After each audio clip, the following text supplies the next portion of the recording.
founder of Sebastian Schieke & Company. And today I'm talking to Elena Uncliuleanu from Romania. And Elena has an amazing career in tech. She's the founder of Reporting Center. She's founder and CEO of Tech Ventures Romania, and she's part of the board of directors of Tech Ventures Capital. So she's very well connected in the tech space of Romania. Welcome to the show, Elena. Hello, nice to meet you. Glad to be here. Nice to have you on the show. Before we started the recording, we had a little conversation, and you've been traveling a lot recently, you said. So yes, I love the fall-winter season because this is the season of events. Yes. In September, October, November, a lot of events, business events, in tech and finance world, a lot of events happen, summits, conferences. So I've been in the United Arab Emirates 3 times this fall for different summits, September, October, November, and now December is coming, and all the gala events start to begin. So yes, I love this season from the business point of view. It's very productive. It's a crazy time, yeah. And fortunately, everything is back to normal again, after 2 years of virtual events. Yes. So it's actually quite nice meeting people in person and being able to exchange ideas and get more. I mean, when I go to conferences, it's not only the content and meeting the people, is also getting all these impressions from different cultures. You travel and traveling. Yes. Even I love also traveling by plane because I usually collect information from everywhere, or inspiration, as I said. Even when you stay in the plane and you watch a documentary or a movie, you can collect something, And in business, you need, in order to constantly innovate, you need inspiration. And that you can get from everywhere. Yeah, exactly. I mean, you connect the dots when you travel, you see things, and when you see them, you don't think at this moment, this is important for my business. Yeah. But this all adds up, and you're connecting experiences, you're connecting dots. And as you said, inspiration is fueled by seeing new things and by traveling. And yes. And during the events, I'm taking notes all the time. And it's not always about what I hear on stage, but about what that information triggers in my head and what ideas I have in order to execute afterwards. So the events are only a trigger, It's not that you collect the to-do list. No, it's all about inspiration and networking, meeting new people, finding new ways of doing things. And online is not... that the networking online, I don't believe it's that profitable as meeting in person. Yeah, I'm not 100% sure. I mean, I also met a lot of people online, which I'm still in touch with, and where I created business and where we found clients. So it's a different way. I also enjoy meeting people in real life. Yeah, going to conferences. But some of the big events, they have moved online forever, and it's a different way of networking, different way of working. And I think being open is important. And as you said, learning and taking in these inspiration. And I think one mistake many people make when they go to a conference, they collect all this information, they take all these notes and they go back.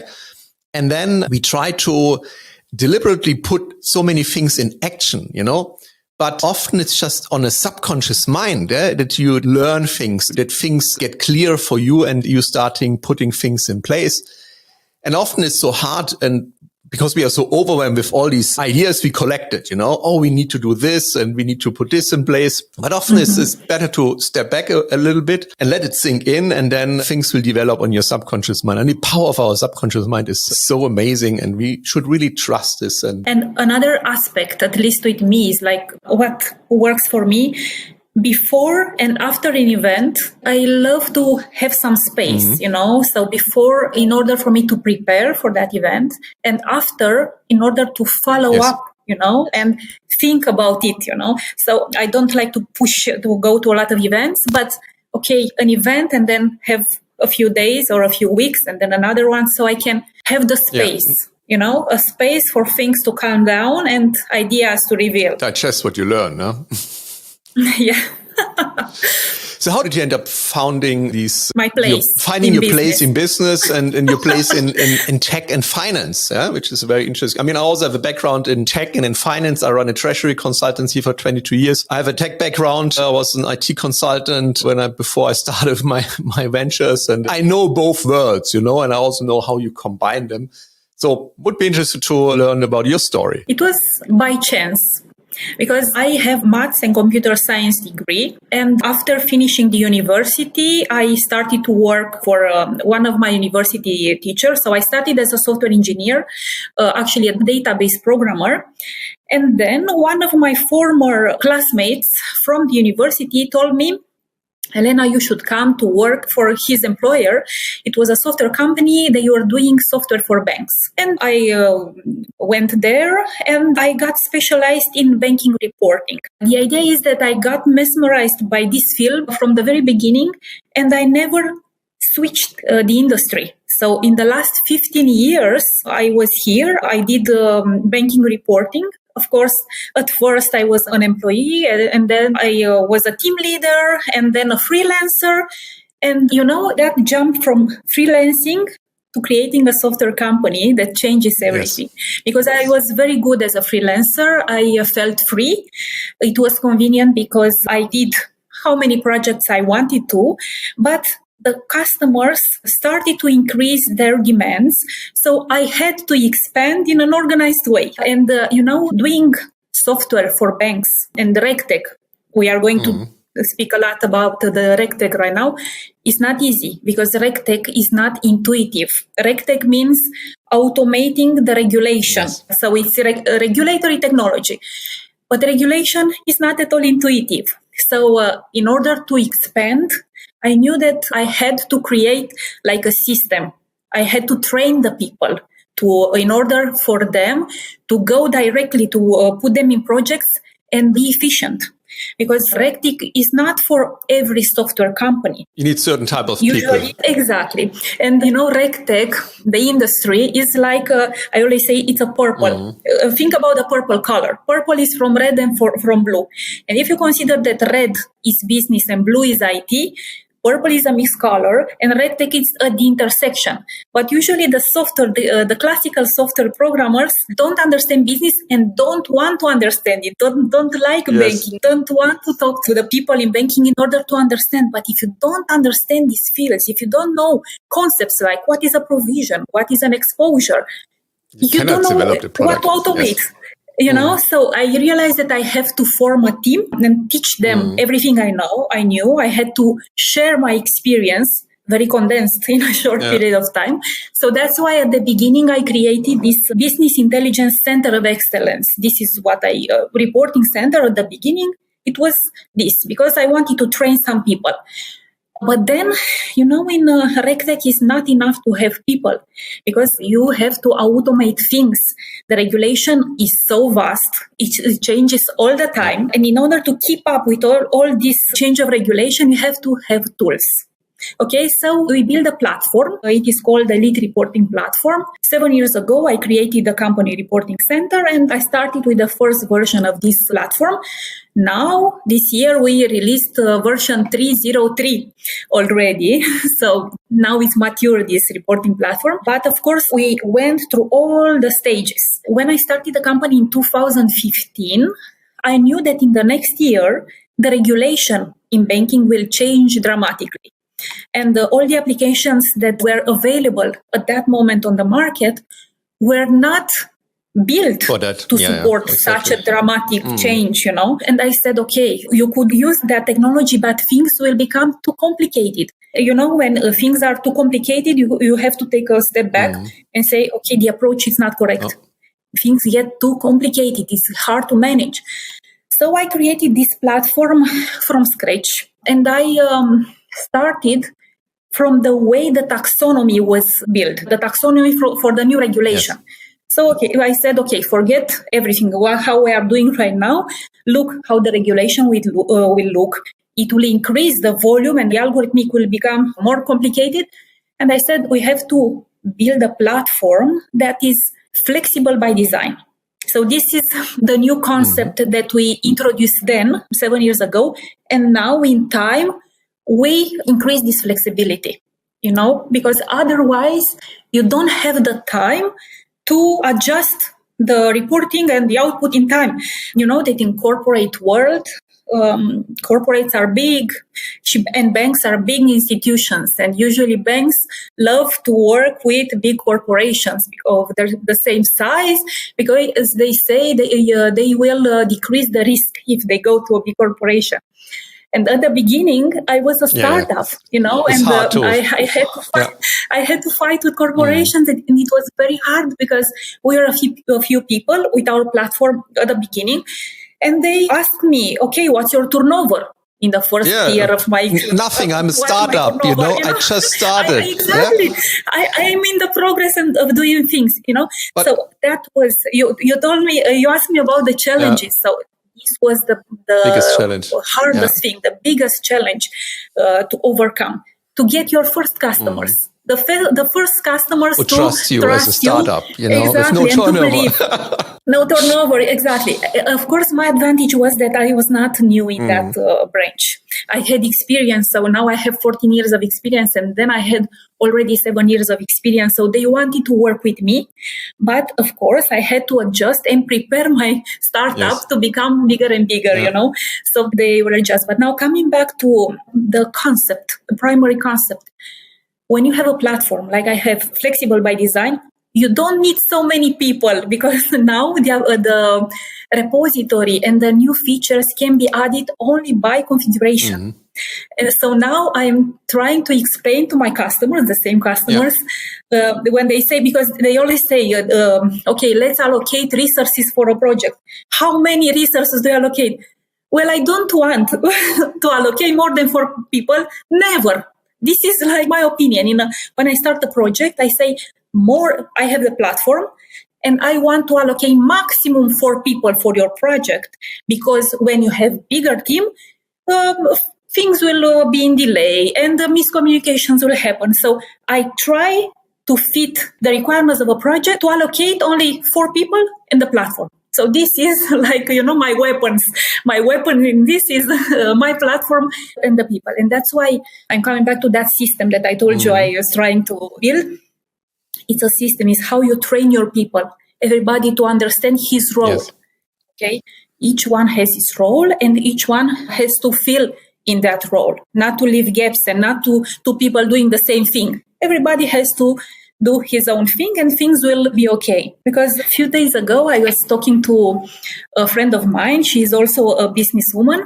And she told me that scaling is very difficult, because when you scale, when you increase your team, the quality decreases. Exactly. Yeah. So it's like a balance, for instance, for me, now I know that I have to scale, but I have to keep this balance because I don't want to lose control, to have less quality, to deliver less quality. So that's why I gradually increase.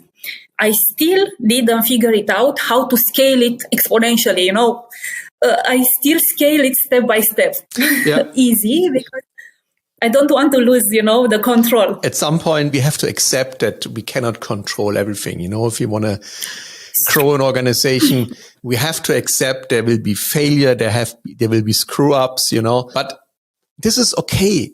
I mean, sometimes we have to let go and we have to accept the fact that not everything will be 100%. Yeah, you cannot, when you run a large company with hundreds of employees, you cannot control everybody. You cannot. There will be always screw ups, and the decision you have to make, either you stay small and you have everything under control, but this is also big pressure on you personally, because you always have to work in this organization, or you make the decision to grow, to work on the organization. You basically step out, and honestly, I mean, in the long run, you should be able to fire yourself, that your company runs independent from you. Yes, of course. But then there will be screw-ups. Then there will be challenges in the process. But I personally think it's the right way to go. Otherwise, and you have to go.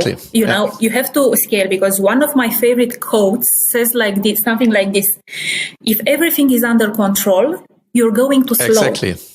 So I know this quote. If you are not scaling, if you are not scaling, you are not innovating, you are not moving fast enough, somebody else will do it. The other person will not be as good as you, but it doesn't matter. Who will be the fastest? Who will be the first one?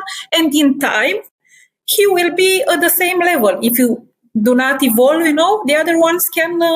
So that's why we have to constantly move, to constantly change, to constantly evaluate, to constantly go and see things. That's why I'm going to all these events to see what is new, what's happening, gather new information, and then with the information collected, I put my own style of doing things, my own vision, and I build something else, and I reinvent constantly what I've done. Because I started with this application, Elite Reporting Platform that I told you. But this year, I realized that I have even to change the name to call it Elite RegTech Platform, because it's not only a reporting platform. It's a RegTech. I mean, when you use it, this was my vision. When you use this platform, you are not using, in the end, you are using to prepare the report. But I want to use it also as a Wikipedia, also as a Google for the RegTech. So if you have a regulation, for instance, you don't go on Google and see, okay, which is the regulation, what article. I want you to go in my platform and search there. What's the regulation? The place to go. And what others. Exactly. So this is my vision. Having everything in the same place, everything that is related to RegTech and especially to the regulatory reporting, because this is what I do. To find it there. I don't want you to go to other applications. Okay, stay there. And this is also good because, in the banks, because of the VPN, the rights, people cannot go to certain websites. It's a closed network. So that's why it's very helpful for them. And a lot of people from the banks love this platform because they had everything they need in there, you know. So it was easier to use.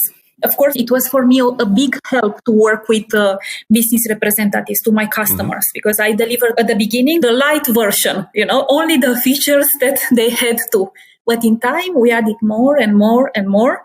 And now we have, this RegTech platform, which is not only a reporting application anymore.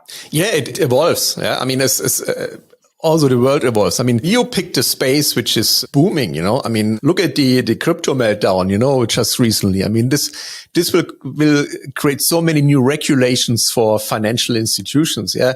Then you can be busy for the rest of your life. Yeah. Yes, I'm waiting for the crypto regulation because it's not yet covered. For you, it's a blessing. I will have new customers. For you, it's a blessing. For the rest of the industry, it's the biggest drama. I know. Yeah. Yes, but we have to evolve. We have to have things under control. When it comes to money and when it comes to people, money, somebody has to regulate things, because otherwise we'll be crying that our money in our wallet and tomorrow is gone, So now because I'm in this field for so long, I understand the role and the purpose of the national banks or the central bank. I understand that they are working to keep this balance. What I don't understand yet is why they don't communicate with the RegTech companies. The central bank and the authorities don't collaborate with the software companies. They are collaborating only with the banks, and the banks tell us. It's like the central bank tell the bank what the requirements are, and the bank are coming. So for me, second-hand information. I want to have first-hand information. That's true. It's not an open community. They're very close. Community, exactly. You used a good word, a community.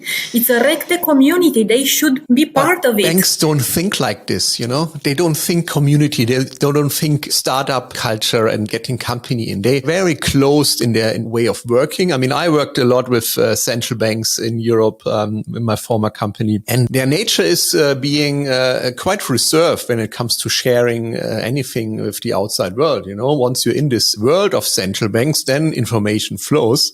But outside, especially to startups with no turnover, it's very difficult. Now the central banks started to create innovation hubs, but for fintechs. Now they are starting to do this for fintechs. For RegTech, not yet.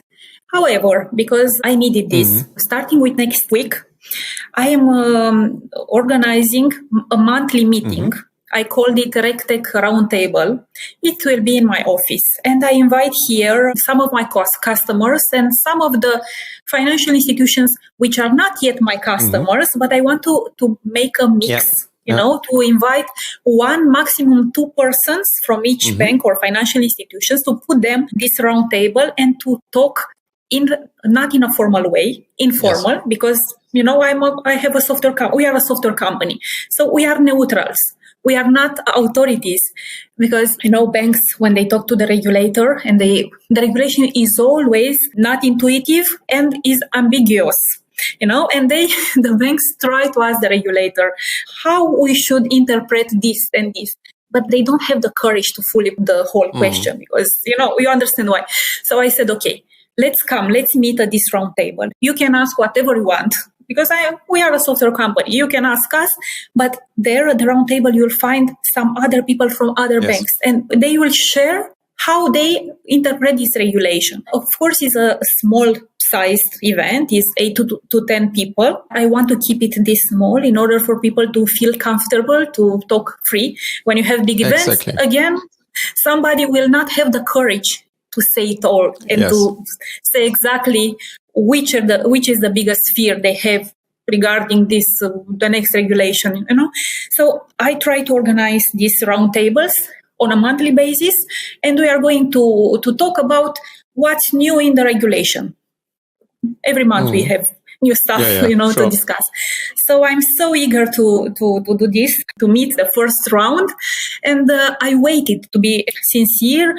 I asked the central banks and I waited for them to do something like this. And the banks have an association, but the tech companies are not invited there, It's like a closed circle. But now you cannot keep the tech companies out of that, because the tech company have to automatize that if they don't understand. If they are not part of the working group, you did nothing. I told you, it's like secondhand information for me, what they are telling me. They understood that we should do. So I said, okay, I will do it. I'm not waiting for somebody else to do it. I will start by doing, and maybe in time, regulators, the government will organize something. But until then, we are going to meet here. It's a very powerful concept. I mean, I run roundtables in the past, and I'm also starting a roundtable in January, where I get tech founders together who are looking for funding. I mean, there's so many people, so many companies looking for funding at the moment. And some of them, I see patterns, mistakes they make, and bringing them together, sharing ideas and sharing their challenges, and will exactly lead to what you said. They all learn, and they all learn from each other and exchange information. Exactly. So Roundtable is a very powerful tool.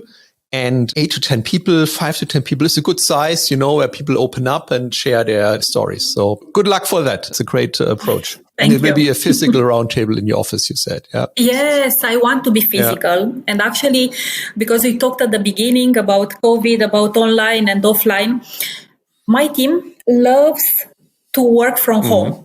Before COVID, of course, we had 2 offices in Bucharest and Constanța. During COVID, we closed them because of the restrictions. And then I said, okay, COVID is gone. Let's go back to the office. And they said, no, they would prefer like this, because they don't want to stay 1 hour to go and in the morning and 1 hour at the end of the program in traffic, So I said, okay, I have to reinvent the concept of the office. It's clear that nobody wants to come to the office like it was the programmers, to stay each one distinct to the desk. So now we opened an office, and we created like the showroom office. This is how I call it. It's an open space, but where we have these round tables, as I told you, big tables, because I said, okay, when they want to come to work at the office, once a week, once a month, I don't know, something like this, for sure they want to come together and to stay together, to feel that connection. Because if they want to sit at their own desk, they will stay at home. They will not come to the office with traffic to stay each other at their desk. So even in the office space, the mindset is changed, how the setup is organized and the dynamic of the presence in the office. But from the software company point of view, it's okay. So I like things to be like this, to be hybrid. I embrace them. And for us as a software company, things work like this. it's okay. It does work. And then when you grow, you will also realize that you don't find all the employees in your close neighborhood, you find people. Yeah. I mean, I invested in startups and we built teams in Argentina, in the Philippines, everywhere in the world, because once you started working hybrid and once you opened your mind that you don't have to control everyone in the office, they're doing their work also when they are sitting in a different place.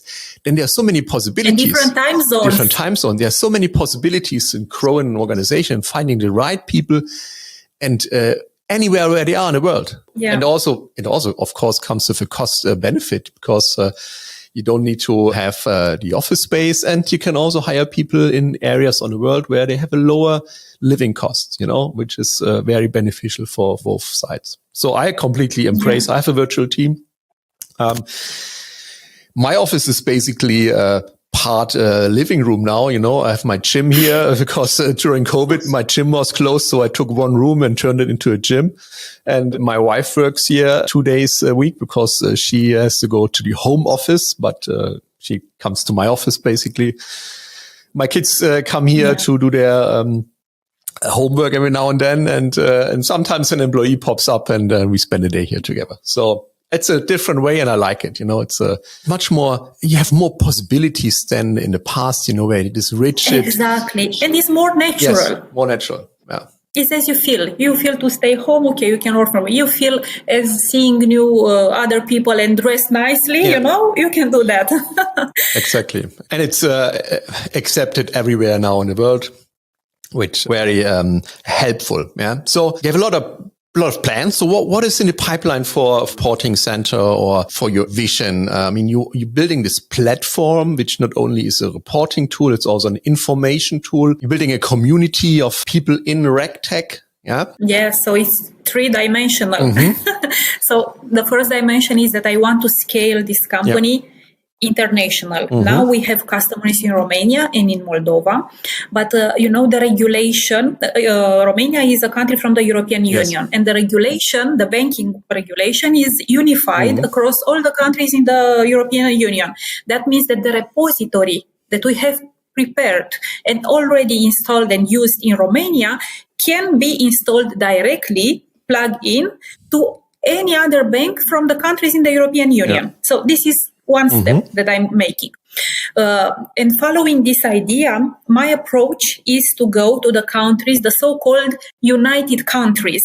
So countries that share the same unified regulation. And that is the United States of America and the United Arab Emirates. So now after COVID, this year in May, I started to go to the United Arab Emirates, to the UAE, in order to study their ecosystem. And what I discovered is very good because it's a huge financial hub in the UAE. There are more than 500 fintechs in their free zones. As you know, everybody speaks English in the UAE. It's very easy to go there.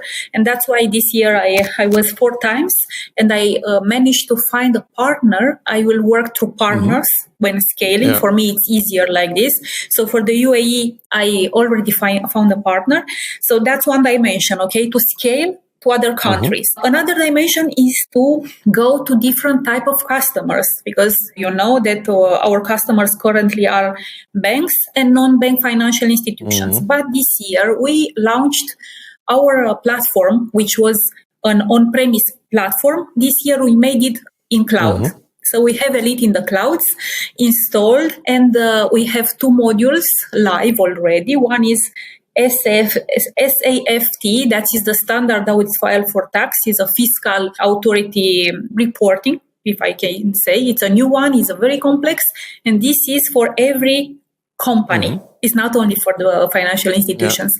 So we launched this in cloud, and now we can attack this new customer segment. Another customer segment that we managed to attract this year is the fintechs. We have our first fintech customer, which is a unicorn and is a payment institution. I'm talking now about the licensed fintechs, the one that have a license from the central bank. And they also have a set of payment reporting. And also we did this Elite in the Clouds. We installed in Elite in the Clouds a module for the payment reporting. So now we can have fintechs as our customers. So that was the second dimension. And the third dimension, as you said, it's creating a community made from the RegTechs and the customers, the banks and the financial institutions. And I want to concentrate on this because in these roundtables, a lot of ideas and needs, real needs, will be revealed. Yes. So that is good for me because we can make a plan. We can understand which are the priorities of our customers. What do they really need? It's a way for them to express freely and to say directly what they would like to have. Mm-hmm. Because sometimes they accept what we offer to them, but you have to adjust your platform to their needs. Exactly. You have to be agile, You're going to develop something for the market and not... without testing. Not only without testing. Also, sometimes, I work a lot with tech entrepreneurs. So we help them, for example, find their niche in the market. And many of them, they look at what they have available in terms of skills and products and services. And then they say, okay, I would like to focus on this part of my portfolio. And then I said, hey, this is the wrong approach. You have to look at what is your client looking for? What do they need? What are their challenges? And then you have to develop a solution. If you don't have it, you have to invent it. You have to create it. But don't look what you have, look what the market wants. And this is a misconcept which many tech entrepreneurs have, And you said in the beginning, which I really liked, is that when you have tech people, they don't speak business. I often say, hey, many tech people don't speak English, because they speak tech, they speak, and this is no disrespect. I also have a tech background. I know where they're coming from, but it's so important to talk the language of your client, to understand what do they want. And then you can map this to your coding languages and technologies, whatever, They don't want to speak, they want to write, they jump to write code. But instead they should analyze. They should analyze the need of the market, You have to speak before you jump to write code. Yeah, this is what I always tell to my team. Because this ratio, 20-80, also fits here. It's 80% analysis and 20% code. Yeah. That's the ratio of time involved. If you have a good analysis, you don't need to write so much code. Now it's easy to write code and to build applications, but you need to understand what exactly to build. That 20%. And this is how you can differentiate yourself from the big majority. If you go to the market, there are thousands of developers available. You can get any kind of skills, but finding a people who understands business needs, and can map this to technology, this is a variety, and this is very rare. And if you can bridge this gap, finding the purple people, exactly, the purple people. I like this expression, finding the purple people. So whenever you have an interview next time, you're saying, "Do you like the color purple?" I don't know. What does it mean? Yeah. Great. Hey, Elena, is there anything else you would like to share with the audience? Where can they find you? They can find us online, reportingcenter.ro, reportingcenter.eu from the European Union, reportingcenter.ae from the Arab Emirates. So we are present on these markets. Yeah. They can find how to contact us there. Of course, for the ones that need the SAFT module, on our app's website, it's a button, and then there is another website, saft.reportingcenter.ro. But everything is online. You can find us online, and who wants to approach us, for sure will find a way. I'm on LinkedIn. We are on Facebook. We are present on social networks. So we are available for any type of partnerships. Great. So especially call out to all the banks and my central bank contacts. Elena is the place to go in terms of RegTech, and please involve startups. Also, if they have little turnover, involve them in. We need to build this community. We need to exchange information.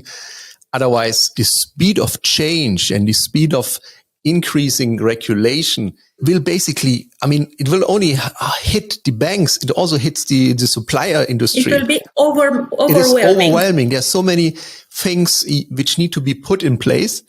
And you can only achieve this together. Yeah.